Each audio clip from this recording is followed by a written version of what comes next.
The answer arrives almost immediately. Everyone in the room seems to understand the question before you have even finished reading it.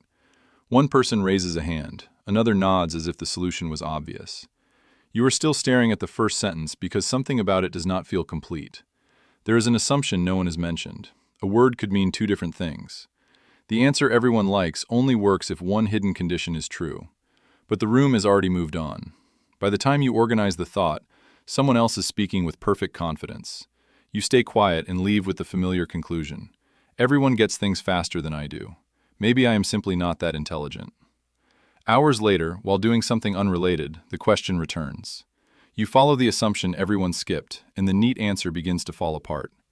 The person who looked slow was not processing less. They were unable to stop processing when everyone else had decided enough was enough. This is one of the strangest ways intelligence can hide. Culture teaches people to recognize intelligence through speed, certainty, memory, grades, impressive vocabulary, and the ability to answer without hesitation. But some forms of thinking appear from the outside as distraction, doubt, sensitivity, boredom, procrastination, or even confusion. The person does not feel gifted, they feel poorly designed for ordinary life.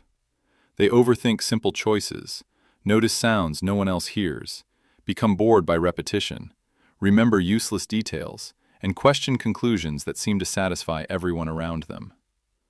But here's the uncomfortable question. Are these signs of hidden intelligence?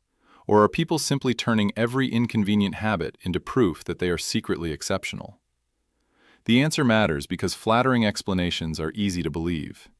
You overthink because you are brilliant. You procrastinate because your brain needs pressure. You doubt yourself because intelligent people know how much they do not know.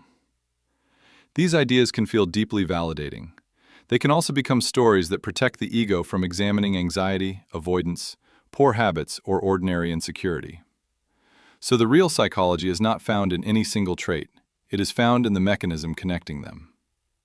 The central metaphor is a mind with too many open doors. Self-talk, overthinking, boredom, sensitivity, and strange memory patterns can all come from that same openness. But openness is only raw material. Without selection, it becomes noise. Most people enter a situation, locate the useful path, and close the rest.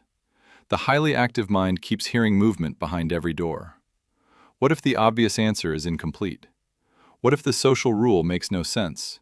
What if this detail connects to something from 3 years ago? What if the emotion underneath the conversation matters more than the words? This openness can produce insight. It can also produce noise. Intelligence is not simply having more doors open, it is knowing which door leads somewhere and which one is only letting in wind. One clue is how the person uses language when no one is listening. They talk through a problem, argue with themselves, or explain an idea to an imaginary audience.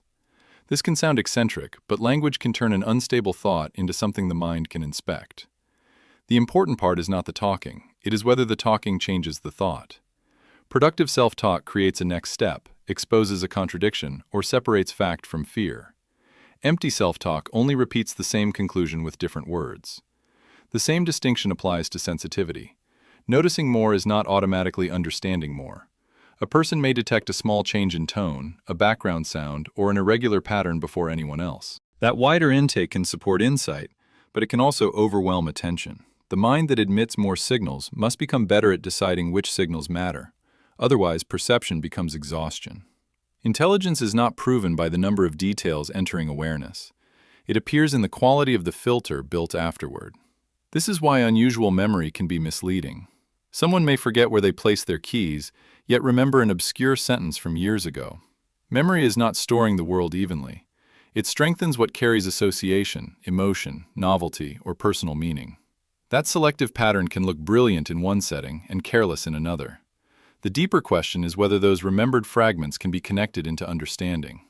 A warehouse full of facts is not the same as a working model of reality. Self-doubt is treated with similar romanticism. A thoughtful person may hesitate because they see exceptions others miss. But doubt becomes intelligent only when it leads to testing rather than retreat. There is truth in the idea that knowledge exposes ignorance. The more someone understands a field, the more clearly they see its boundaries, exceptions, unresolved questions, and hidden assumptions. Certainty becomes harder because reality looks less clean. A beginner may believe one rule explains everything. An expert knows the rule works only under certain conditions. This can make thoughtful people sound less confident than shallow ones. They use phrases like probably, under these conditions, and I may be missing something. To an audience trained to equate confidence with competence, caution looks weak. But doubt alone is not intelligence. Some people doubt themselves because they were criticized, compared, or taught not to trust their judgment. Their uncertainty contains no special insight. The important question is what doubt does next. Intelligent doubt investigates. Wounded doubt retreats. One says, I may be wrong, so let me test this. The other says, I may be wrong, so I should not speak. From the outside, both hesitate. Inside, one is building knowledge while the other is disappearing. Procrastination is perhaps the most dangerous trait to romanticize. Pressure can narrow possibilities and create focus, but delay often protects a person from discovering what their work looks like when they truly try.